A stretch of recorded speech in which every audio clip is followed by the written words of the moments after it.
There is a kind of intelligence that the world never teaches you.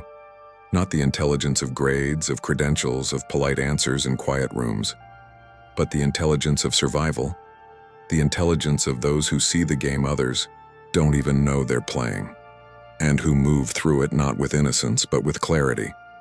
Most people spend their entire lives being good, being fair, waiting for the world to reward their patience and their virtue. And the world, indifferent as it has always been, continues spinning, rewarding neither goodness nor innocence but awareness. There is a hidden architecture beneath the surface of every human interaction, a structure of power, perception, and motive that operates in silence, beneath the words people use, beneath the smiles they wear, beneath the agreements they sign. And here is the uncomfortable truth very few will say aloud. The moment you understand how this architecture works, truly understand it, not with fear, but with sharp and lucid intelligence, you become something the ordinary mind cannot easily manipulate. You do not become cruel.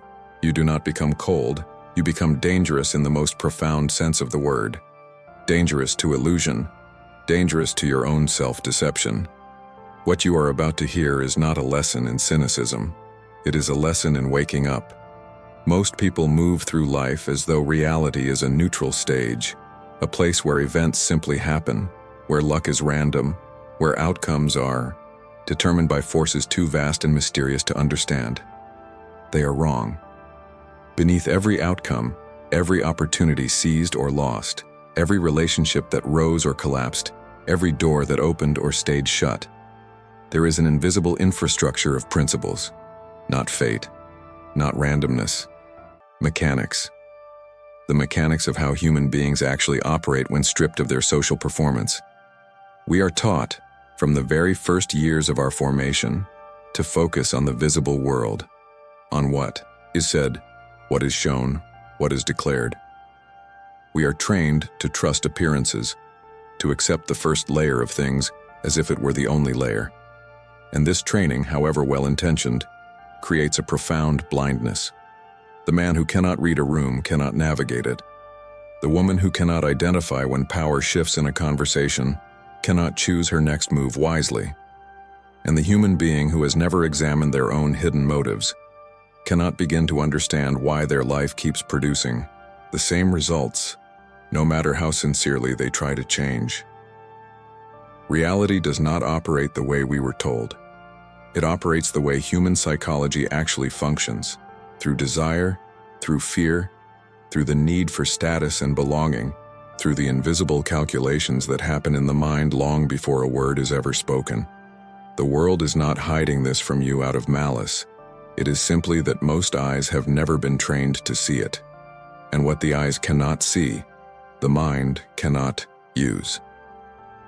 The first and perhaps most radical insight is this.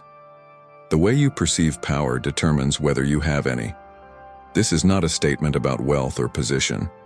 It is a statement about orientation, about the internal posture with which you enter every situation, every conversation, every decision. Most people unconsciously enter every room as a subject, as someone to whom things happen. They position themselves, without realizing it, as recipients, waiting to be chosen, waiting to be given, waiting for the external world to confirm their worth, their intelligence, their belonging. And from this posture, the posture of the recipient, they interpret everything through the lens of vulnerability. Every rejection becomes evidence of unworthiness. Every obstacle becomes proof that the world is against them. Every loss reinforces the belief that the game was rigged from the beginning. But here is what changes everything. When you begin to understand that your internal narrative, the story you carry about yourself, about others, about what is possible, is not a passive reflection of reality, but an active filter that shapes what you notice, what you pursue, and how others respond to you. The entire game changes. You are not simply reacting to a world that exists independently of your mind. You are participating in the construction of the world you inhabit. The patterns you carry inside, your assumptions about trust, about danger, about worthiness, these are not neutral observations. They are lenses. and lenses by their nature can be changed. This is where real intelligence begins, not in knowing more facts, in understanding the instrument through which you perceive them.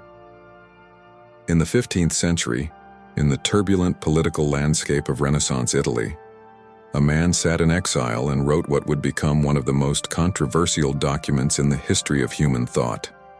His name was Niccolò Machiavelli. Banished from the political life he loved, stripped of his position and his influence, Machiavelli did not collapse into bitterness.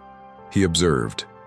He studied history with a ruthless precision, examining the lives of rulers, the rise and fall of republics, the mechanisms through which human ambition expressed itself across centuries, and what he concluded was not what his critics claimed. Machiavelli did not celebrate cruelty. He documented reality. He looked at the world not as it was supposed to be, but as it actually was. And in doing so, he offered something that the comfortable thinkers of his age refused to touch: an honest map of human nature. He wrote that the prince who relies entirely on the goodness of others will be ruined, because men are not consistently good. He observed that the effective leader must be, in his famous phrase, both lion and fox, strong enough to repel force, and clever enough to recognize and escape the traps that force alone cannot defeat. What Machiavelli understood, with extraordinary depth, is that ignorance of human nature is not innocence. It is vulnerability. The person who does not understand how power moves in human relationships does not escape its influence. They simply become subject to it without knowing.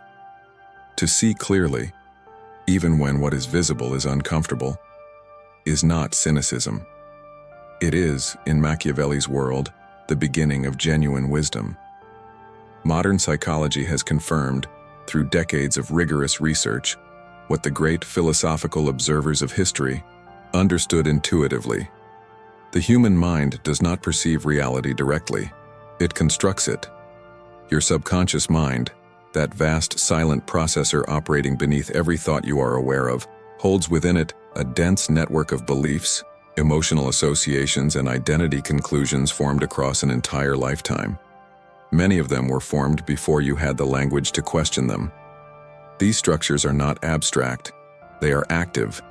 They influence what you notice and what you ignore. They determine which opportunities you unconsciously disqualify yourself from pursuing. They shape how you read the expressions on other people's faces, how you interpret tone, how you respond to authority or intimacy or conflict. And here's the critical point. Most of this happens beneath the threshold of conscious awareness. The person who grew up in an environment where trust was consistently betrayed does not simply remember that experience as a historical fact. They carry it as a living filter. Their nervous system learned a conclusion, that the world is unreliable, and it applies that conclusion automatically, before logic has a chance to intervene. This is not weakness. It is the mind functioning exactly as it was designed, with breathtaking efficiency, protecting the organism from repeating past dangers. But when the old danger no longer exists, and the filter remains unchanged, the mechanism becomes a cage. The patterns that once protected you begin limiting you. The beliefs that once made sense begin generating outcomes that no longer serve who you are or who you are capable of becoming. Understanding this, truly understanding this, is the foundation of everything that follows. Here is the revelation. The 8 ruthless lessons that make you dangerously smart are not strategies in the conventional sense. They are not tactics to be deployed for personal gain.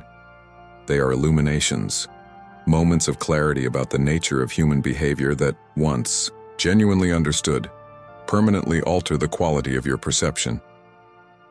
First, people act from self-interest, almost always. Not because they are evil, but because they are human.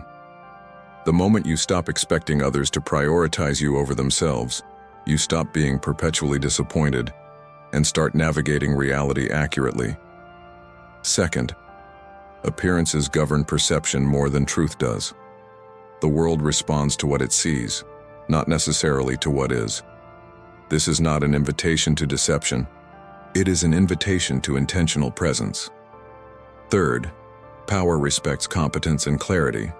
Hesitation, excessive explanation, and chronic seeking of approval signal uncertainty, and uncertainty invites manipulation. Fourth, your environment shapes your thinking more than your willpower does. Choose your circles with intelligence, not just affection. Fifth, information is leverage. The person who listens more than they speak accumulates an extraordinary understanding of what others need, fear, and value. Sixth, emotions are information, not commands. The capacity to feel deeply without being governed by feeling is one of the rarest and most powerful forms of intelligence. Seventh, most conflicts are not about what they appear to be about. Behind every argument there is an unmet need or an unacknowledged fear. The person who can read beneath the surface of a conflict has already found the exit. Eighth, self-knowledge is strategic. Knowing your own triggers, your own blind spots, your own patterns of self-sabotage. This is not weakness. It is the most profound form of power available to a human being. These are not lessons for the ruthless. They are lessons for the awake. Understanding these principles intellectually is only the beginning. The transformation happens in the lived practice, in the daily, almost invisible decisions to engage differently with yourself and with the world around you. Begin with observation. Before you can change any pattern, you must first see it operating in real time.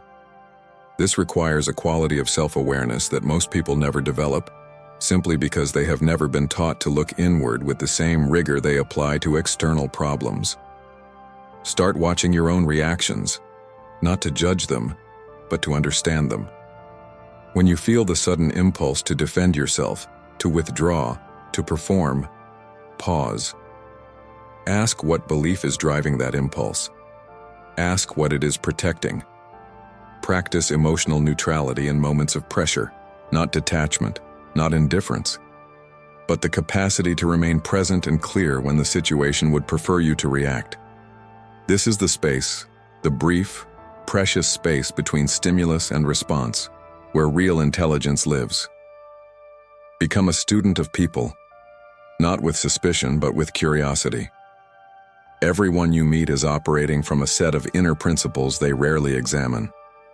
When you begin to understand those principles, through listening, through observation, through patience, you gain a kind of social intelligence that no curriculum teaches. Examine your identity narratives, the stories you carry about who you are, capable or incapable, worthy or unworthy, safe or in danger, are not facts. They are conclusions, and conclusions, unlike facts, can be revised. Finally, apply what you learn not to control others, but to free yourself from reactivity, from illusion, from the unconscious patterns that have been quietly determining your outcomes. This is what it means to be dangerously smart, not dominant over others, sovereign over yourself. Machiavelli was not writing about power for the sake of power.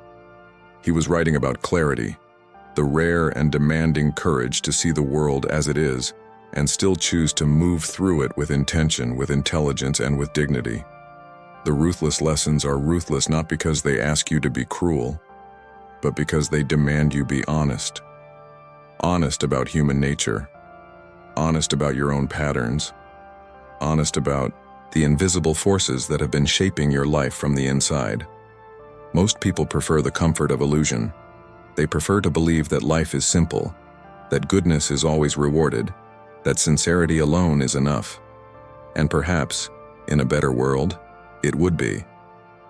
But this is the world we inhabit. Complex, layered, governed by the deep and often unconscious mechanics of the human mind. And in this world, the most revolutionary act you can perform is not rebellion. It is awareness. To see clearly, to think precisely, to act from understanding rather than reaction. The world does not change when you wish it were different. It changes when you become someone who can navigate it with open eyes.